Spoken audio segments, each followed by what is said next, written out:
Andrew Wilson has just been arrested for killing 2 cops. Lieutenant John Burge is a specialist in extracting confessions, using violence if necessary. Andrew Wilson knew he was in trouble.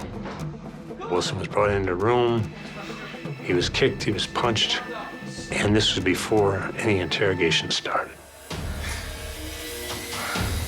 think you're tough, huh? Taking his violent methods to a new level of cruelty, Burge employs disturbing new techniques in his interrogations. I think if there was a turning point for John Burge, it was probably torturing Andrew Wilson. That's what I'm here for. You're just getting warmed up. He's tortured with a hand-cranked electrical device. Huh? This is how we do things around here. If you're torturing someone, you attach alligator clips. You turn the crank, and the faster you turn it, the more electrical charge is generated. After a while, you could fake a crank, and the guy would go into convulsions. Wilson was handcuffed to a ring in the wall, and he was able to move his shoulders so that he was able to dislodge the alligator clips.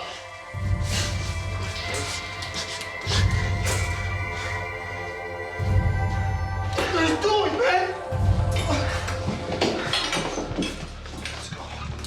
So then they changed his position and put one hand, they handcuffed him to a radiator, and the other hand was handcuffed to the ring in the wall.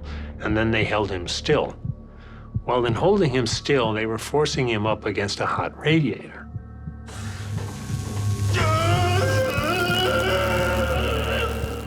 Wilson receives shock upon shock from the box.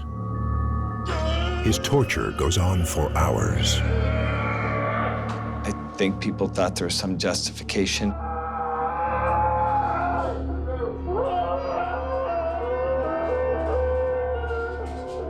Not that it was legal, but there was some moral justification because 2 police officers were killed. I think other officers probably thought he deserves whatever he gets, and that's not right, it's not lawful, but that may be an explanation. At this point, Burge would have morally disengaged from his conduct.